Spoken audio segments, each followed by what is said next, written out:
Welcome guys to my channel. I'm super happy to see you, and today this is the first edition of the Venture Capital Talk. We will be joined by Olga Afanasyeva, who is the CEO of Ukrainian Venture Capital and Private Equity Association. She will tell us everything about investors. She will tell us absolutely everything about startups, how to raise money, what type of secrets they have, how to actually get to such a huge position, and how not to be simply scared to go for the dreams that you're dreaming of. So let's get joined by Olga and let's go.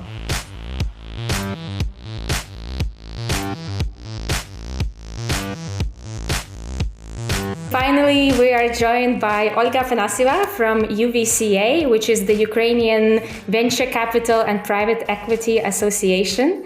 And I'm super happy to have you on my channel and actually sharing your career journey and what you have been doing, which is absolutely amazing. And I can't wait for everyone to actually find out about this. So please introduce yourself, tell a bit about UVCA and what it is, and then we'll start going to other questions. Hi, Karolina. I'm very happy to see you again too, though virtually, but still I feel the vibe. Hi, everyone. Yeah, indeed, I'm the CEO of Ukrainian Venture Capital and Private Equity Association currently. This is the non-for-profit organization that unites the investment funds that are interested in this particular region. But they're actually coming from all over the world. Like we have the members from European Union countries, from United States, even Asia. So we are kind of global, and the aim of our activity is, as a joke, to make the world a better place. In particular, to make Ukraine a better place. So, yeah, we try to do reforms, focus on the increasing possibilities for investors, and also make it more easy for foreign investors invest in Ukraine, to promote the information about the companies, about the startups in particular, because the majority of investors are venture capitalists. They are more active and they feel like a lot of potential in the region, which makes me happy also. So it's like we work with legislation, we do the market research and many other things. The other part of our job, which is also related to this, is supporting startups. Actually, since the beginning of association, which was like 5 and a little bit more years ago, we understood that if we will not support startup ecosystem, if we will not launch different initiatives to support small innovators, those who want to be founders, then investors will not have anything to invest in. So that's when we started to make different contests, bring startups to Bay Area, to different European ecosystems, in order to not only make a picture with the Facebook office or something like that, but to really build meaningful connections which are relevant to their businesses, as well as to understand what is the mindset of the current entrepreneur or of the modern business leaders as well. So basically, as a joke, I know the secrets of investors and of the entrepreneurs as well. Awesome. I think that's the really amazing kind of middle point to be at, because you actually know how investors are looking at things, you know their secrets, and maybe you can share some. And you know how the startups are actually approaching certain things.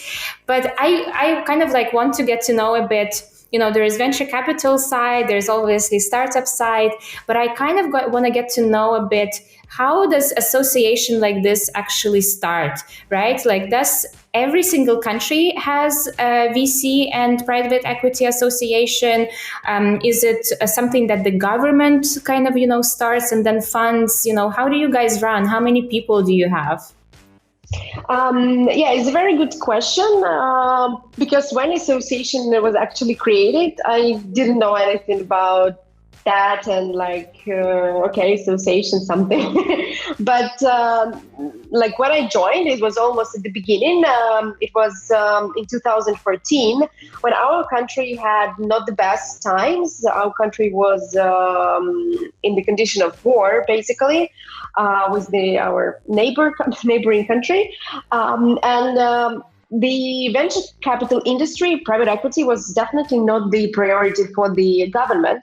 So the investors decided to unite themselves in order to, to develop the industry, to have stronger voice, because like only when we have the synergy, when we're together, we are visible and we can, really achieve things, which is very important for current trends of community building and actually building the ecosystem. So this is what was decided to make. And since that time, we grew to 50, like more than 50 members, which are VC funds, private equity funds, accelerators, incubators. We also have a couple of law firms who help us to work with the legislation and to reform that part. Yeah, so we actually were built by the model of the European VC and Private Equity Association, which called now Invest Europe. Mm-hmm. And in developed countries, I think in all developed countries, there are like similar associations, which is interesting. So I'm the part of like the closed community of I call it anonymous directors of associations. Okay, very sorry for that weird comparison. So we are the only country from Central Eastern Europe, and I think like there are only 2 or 3 countries, like 2 or 3 associations from Europe in general. Most of them are like from developed ecosystems, like United States of America, Canada, Asian countries, Australia. And it was very interesting because when we are gathering, we have all the similar problems. Like Ukraine is... we have this association like just 5 years old. And for example, if I'm not mistaken, Canada is like 40 years old, like 40. Wow. Okay, yeah, so are you the only woman there? No, I'm not the only woman, but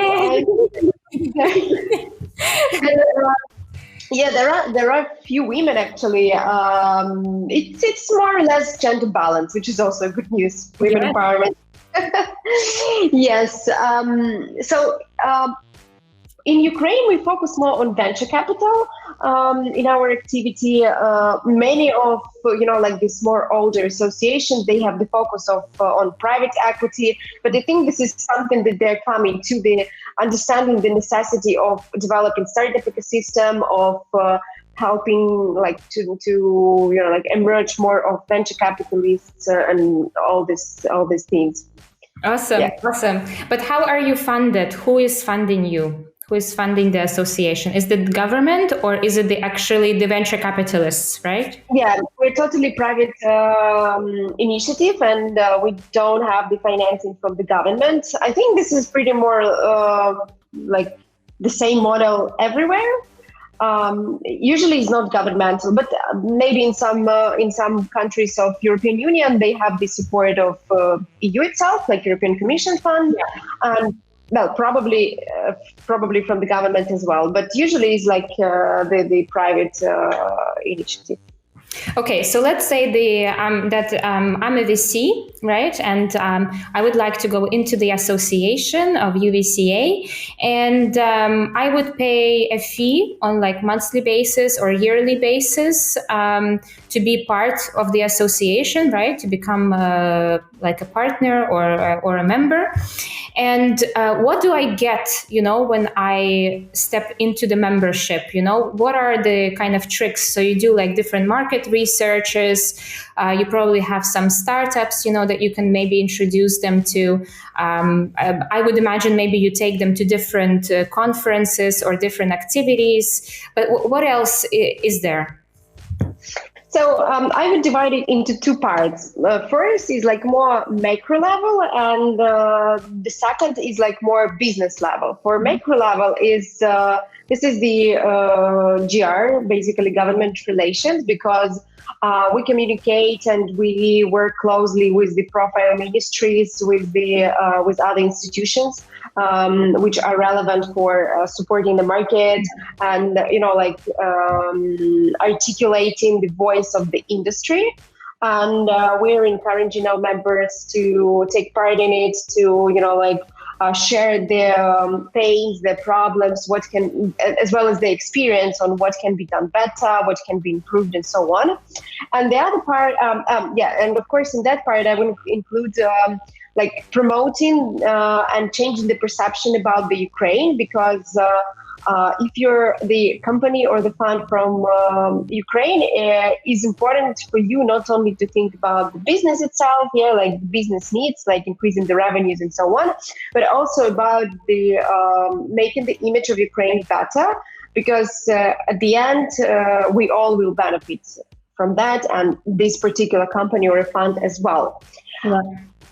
And on the micro level, on the business level,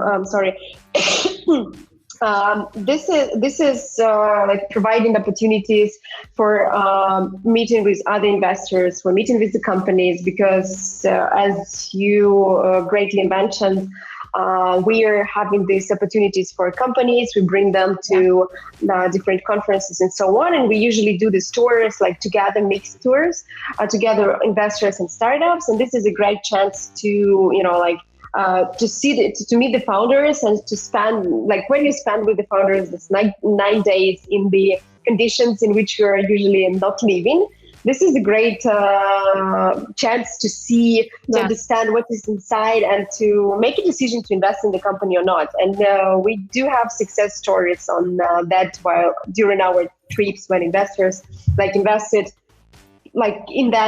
during that business trip, or within the months after that. Awesome. We also provide speaking opportunities, different conferences, discounts, more opportunities ground on the earth, but still they're important and interesting for the members. And of course, we don't accept any company to be a member of UVCA, because we care about the reputation. We do due diligence. We have the voting for each member, and we guarantee that if the company is the member and the part of UVCA, it has a good reputation, is all clear, and the founders or a fund manager, they don't harm the industry or the other companies. Okay, so tell me actually about the diligence. And by the way, guys, the diligence, this is something kind of like a background check. So when you try to find out what a particular person or a particular company is doing, right, and what these people are like and what they maybe have done in the past. So if you're doing due diligence, what kind of things are you checking for, right? I mean, is it the history before? Is it the actual people? Is it the companies that they invested in? What are you checking for? It's more about the people who are in front, who are the fund managers, as well as who is backing the fund. Where is money coming from? Were there any unlawful cases, or maybe some activity that is harming to the market or to the reputation of association in particular? Mafia money. Sorry? No black mafia money, I suppose. Yeah, exactly. This is something that we need to avoid in our region. Yeah, so this is about it, and we ask for at least 2 recommendations from the companies who are already members of UVCA to to provide the word that this company or this fund or this angel investor, because we started to accept angel investors to the association recently, is a really deserve to be the member. Mm-hmm. Fantastic. That's very cool. It's kind of like a private membership club, maybe kind of like a Soho House, when they constantly refuse you, if you don't have the right story or the right background in a way. So tell me, I mean, how did you get into all of this? I mean, when you kind of started out in the career, you were in financing, or in finance vertical. But how do you switch, to that? And especially you go to a director level of such an association of such an importance, because obviously you're working with such huge clients in a way, right? You have to keep everybody happy. I'm sure you have a lot of men to manage as well. How do you switch to that? And say like, oh, I'm just going to be a director of an association of private equity and venture capitalist funds. How do you do that? What was your path maybe? Well, actually, I learned about association accidentally, just on the business meeting, and one of the business meetings at the organization to which I was affiliated at the time. I had the short-term, very short time involved with the Warsaw Stock Exchange when it was it has the affiliate in Kiev in Ukraine, in my country, and so I learned that there is this initiative, and I thought that it's very cool, because this hard time for Ukraine, and for me it's very important that my job brings not only some automatical, actions that I do, or just salary or something, but that it has an impact. And it was actually the thing. It was the impact itself, and it was something that was from the sector that is interesting to me, like venture capital, innovations, all the things that sound interesting.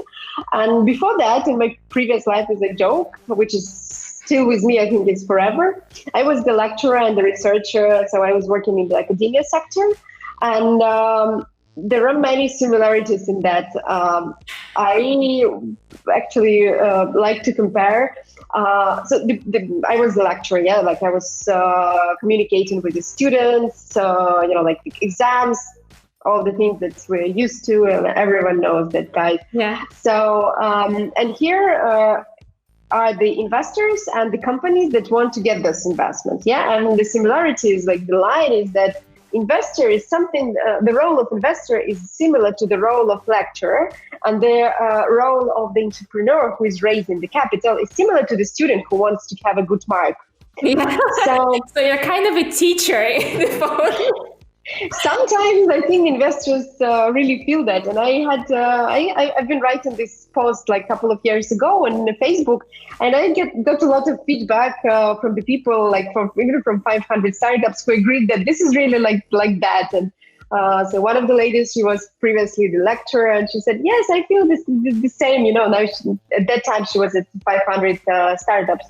So, and when the student is really lazy and is not really good enough, he tries to get the best mark, but by doing nothing and cheating basically to everyone, and lying a little bit, not saying the truth. And the same is with not good entrepreneur. He tries to raise the money, not having the sometimes even the pitch deck, yes, the presentation of your project, not having the prototype, but lying about everything. And vice versa. If you're a good entrepreneur, if you have a good, let's say, experience and reputation, you're trying to grade this investment. Sometimes you don't believe in yourself, and the same with the students who are getting the good marks. So it's a little bit similar pattern of behavior. Okay, so you reached out to the association, right? And did you become a director right away, or did you start kind of at the bottom? How did it work? It was accidentally, as I told. So I met the person who was the chairman and is of association, and I learned that they were hiring. They were looking for a person who will manage all these things. At that time, there was the director, but she was involved in many projects, as I understood at the time, and they were looking for a person who will drive UVCA. So I joined. Actually, I did not have the position at that time. I was trying to understand who am I in here, and what am I doing? What am I doing? And then I don't know, some months passed, and the board decided that they need the person who will be devoting the full time for this initiative. And they decided to suggest me the position of the CEO. Here I am. So that's basically kind of like a very interesting career path in a way, right? So just don't be scared and just go for positions that you don't even expect potentially to get, right? But just go for it. Yes, just go for it and just work hard.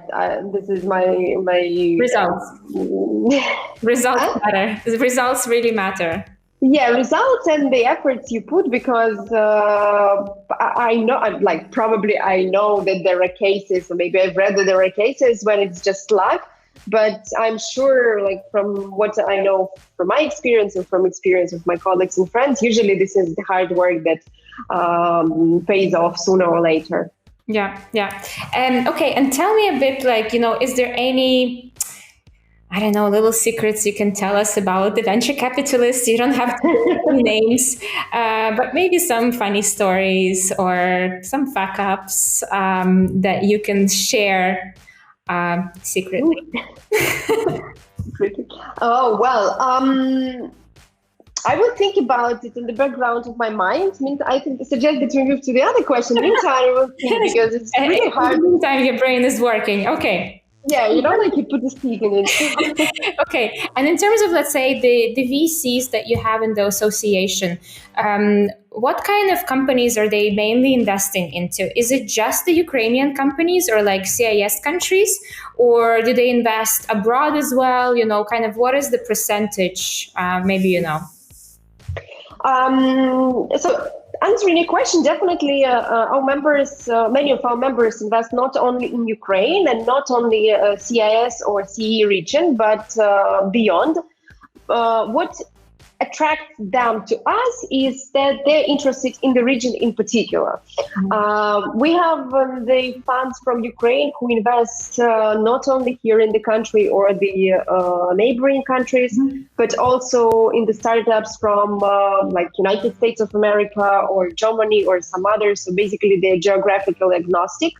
And there are foreign investors that also like interested in the markets far like beyond than Ukraine. But definitely what attracts them is that they see potential in the region and they want to be more, like visible for the local startups, more interesting to them, like be more connected.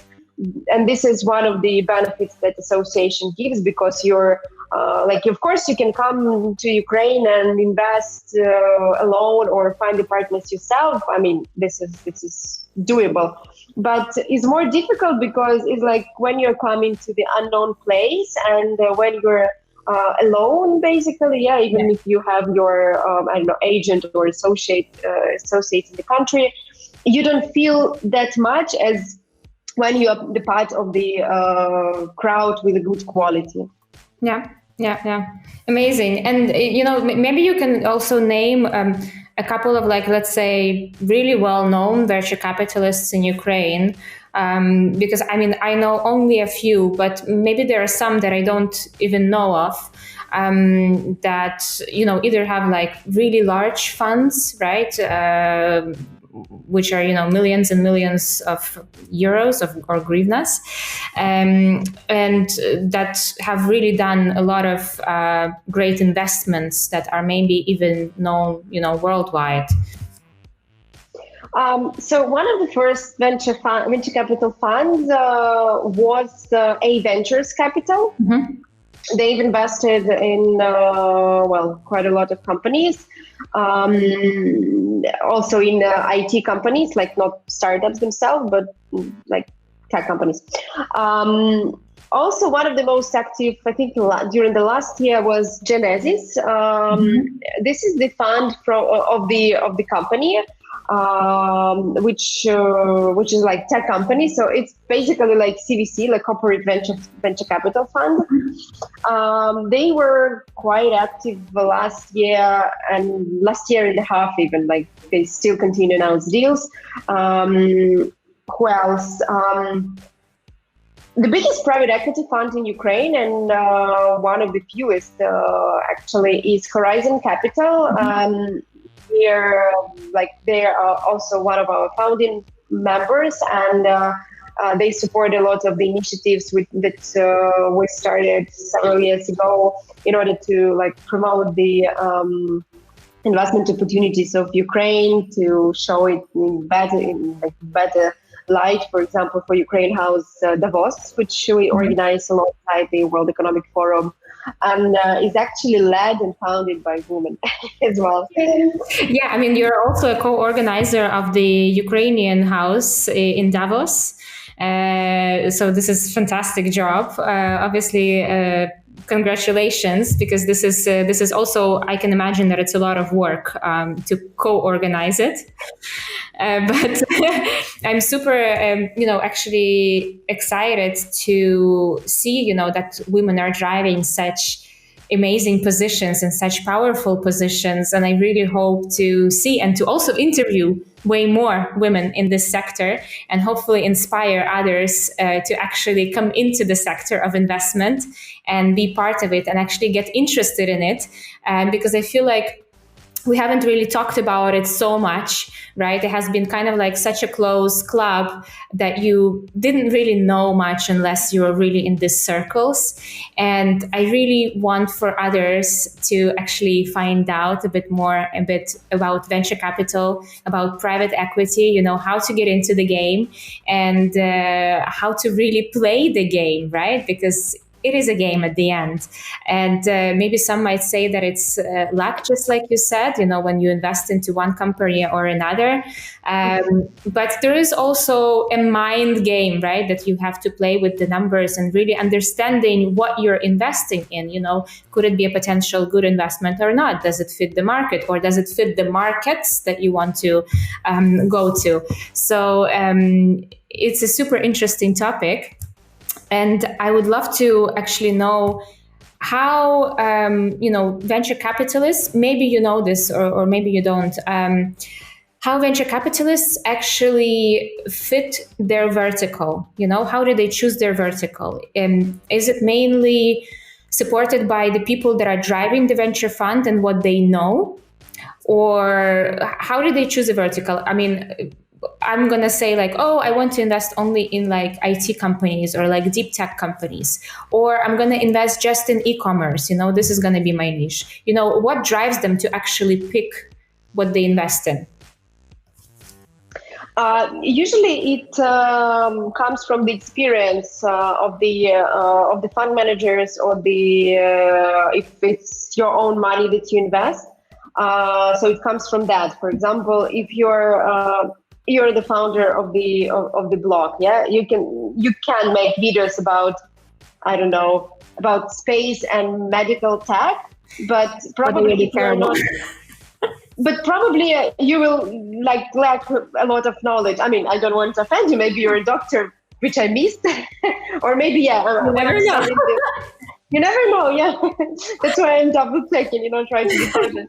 So, for example, me, I'm not a doctor. I can't start hypothetically to have the blog about medicine and all these things, but it would not be super professional. Yeah, I cannot feel the innovations. I cannot feel what is already on the market, and it's very easy to trick me. So it's like a not professional thing. So usually it comes from the experience that the fund manager has. And if he, usually, for example, not usually, but often the fund managers or the people who invest their own money, they are serial entrepreneurs. Yeah, they have built several tech companies, maybe successful startups, and they understand that it is necessary and it is important to support other founders. So they become angel investors, or they raise the venture capital funds and invest. And definitely they will invest in something that they have experience in. And here is the other important moment, that more important, even not only money, but the smart money itself. Yeah. So startups, maybe they don't even realize, but they need not only capital, but especially at early stages, it is important to help them with the network that the investor has, with the knowledge, with the experience, and it comes like together with a good investor. And this is the other thing. When someone or people who are listening to us is raising the capital, look not only at the person who can give you this amount of capital, or maybe he or she can give you less, but what else will he bring, especially if he's a member of the board, for example. Is it something of his unique experience? Maybe he is very well connected, or she. So look at this. It's super important. Sometimes maybe you don't need that money as much as you need this experience. Experience or the person. Actually, this is something that I say to the startups that I usually mentor, is that smart money is so important, because initially, the doors that this person can open can be so much bigger than the actual money that they bring in, and the opportunities can be just way larger. If you take the smart money, right, and not just any money. And there are definitely times when I have to kind of fight about it and be like, no, you cannot take this money, even though they're kind of giving a great deal, but taking a big percentage out of your company. Really try to look for a smart investor, because it's going to take all the difference in the world. If that person is also super passionate about the company that you're building and doesn't necessarily want to exit right away in a couple of years, right? But actually is there on the long term and there, to support you along the way. So this is 100% a huge tip for you guys. So only smart money. Okay, so any secrets that you want to tell us, or? Still processing. No secrets on it. Okay, I hope I will get some secrets out of some other investors, that can maybe tell them some fuck-ups. But maybe you had some fuck-ups. Okay, let's talk about you. Did you ever have some fuck-ups that you're like, oh God, how did I do this, or something didn't work out, I don't know, or it was just a funny story that maybe you can share about yourself. So you're not sharing about others, but maybe about yourself.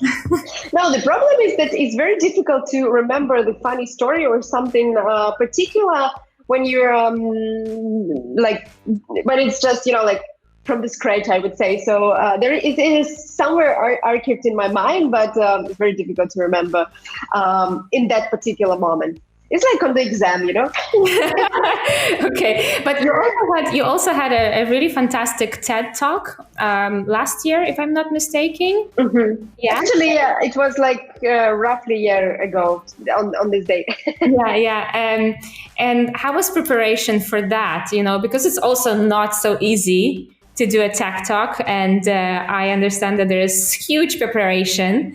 How long did it take you to actually prepare for a TED Talk, and how did the whole process even go? Actually, well, I speak quite often, especially before the outbreak, even during the outbreak. So it's not something, I'm not professional in that yet. I still have a lot of things to improve, but I do it quite often. And TED Talk, preparation for TED Talk was one of the hardest in my life. I wanted to give up and say, no, guys, I'm giving up. I don't know what to say. I don't know how to choose a topic, blah, blah, blah. And every time my husband was punching me, no, you can do it. Go, stop. Just start thinking and start processing it, start thinking what will you say, what is the topic, and so on. So it was really difficult, because I wanted it to be not just, of course, you can lower the level and say okay, I will just, say something and speak about something. But I wanted it to be good, and I really wanted to, to send the message to people who will listen to it. I'm still actually thinking about translating it to English, which I cannot start it because it's in Ukrainian. Yeah, so do a voiceover.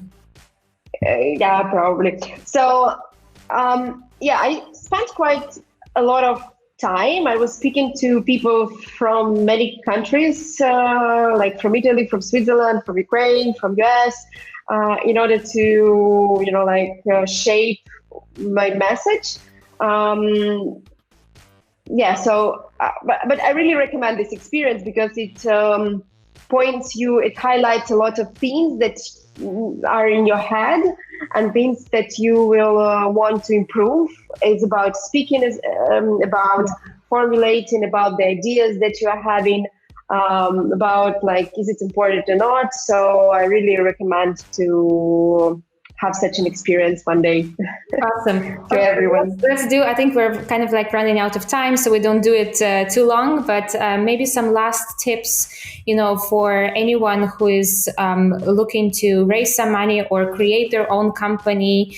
What are some tips that they should kind of look out for, or what they should look at maybe when looking for an investor or when looking for this smart money, maybe some tips that you can give? Well, I think it will sound a little bit trivial and something that I already said, but the most important thing is to work. Like persistence, work is something that really pays off. Maybe not that soon, as I said. Yeah, maybe not. Like, you will not go to the moon this year, yeah? We will not go anywhere probably this year. Unfortunately, COVID, damn it. Yeah, but it will bring you some opportunities. For example, when I had situations in my life, I wanted to change my, academic career for something more business-oriented, something more practical. I wanted to gain this practical experience, and I didn't know what to do at all. And my decision was very right at that moment, as I understand now. Just do something. Like, if you don't know what to do, if you don't know where to go, just start doing something, and you will become like the dust tape. So all the opportunities will just stuck to you, and different proposals, suggestions, different people which can give you something, and from whom you can learn something, will just stick to you. It's really what's happening is from the universe, because I think it's the universe who feels that you need some, push and some guiding towards certain direction. It usually comes. Then you will, more or less understand what you like, where you can be, where you can find yourself. But so if you don't know what to do, just start doing something and use every opportunity, which is legal, let's put it like that, in order to find yourself. And don't be afraid. Again, it's very trivial, but still, don't be afraid. Value yourself. If you think that people did it a million times, yes, okay, do a better research. Find something that was done not in the way that you would like to do, and you're enough. I mean, there is everything that is needed is already in you, in he or she, it doesn't matter. So work, try everything which is legal, and third, what was the third? Just enjoy the journey, maybe. Because I think it's also important, you have to really enjoy what you do. You really have to have fun also with what you do, because if you work, and of course you're putting in all these hours, but if you don't enjoy it, it's just not worth it. So of course. Really try to enjoy what you do.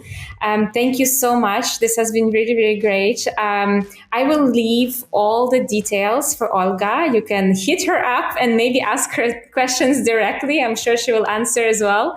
And she also has her own YouTube channel. So she has a YouTube channel called VC ChatrOOm, where she also chats to lots of different VCs and asks them tricky questions. So maybe they talk about secrets there. I don't know. But see, and you didn't want to tell any. So go to her channel and check out her secrets on her channel, and any other information, because she's super, super active in the startup and VC industry. I will leave all the links so you can also maybe read some of her articles and some of her stuff that she's doing online. And thank you so much. This has been amazing. It was great to see you. Thank you so much. It was a pleasure to talk to you too and to see you. Thank you, Karolina. Bye-bye. Now, thank you guys for being with us and sticking through the whole video. Make sure to like and subscribe. There will be more editions of Venture Capitals coming up very soon. I will be talking to different venture capitalists and asking them about their ventures that they have invested in. I will be asking how much funding they have and how they actually raise it, about all the different terms that venture capitalists use. So stay tuned, subscribe, and I'll see you in the next one.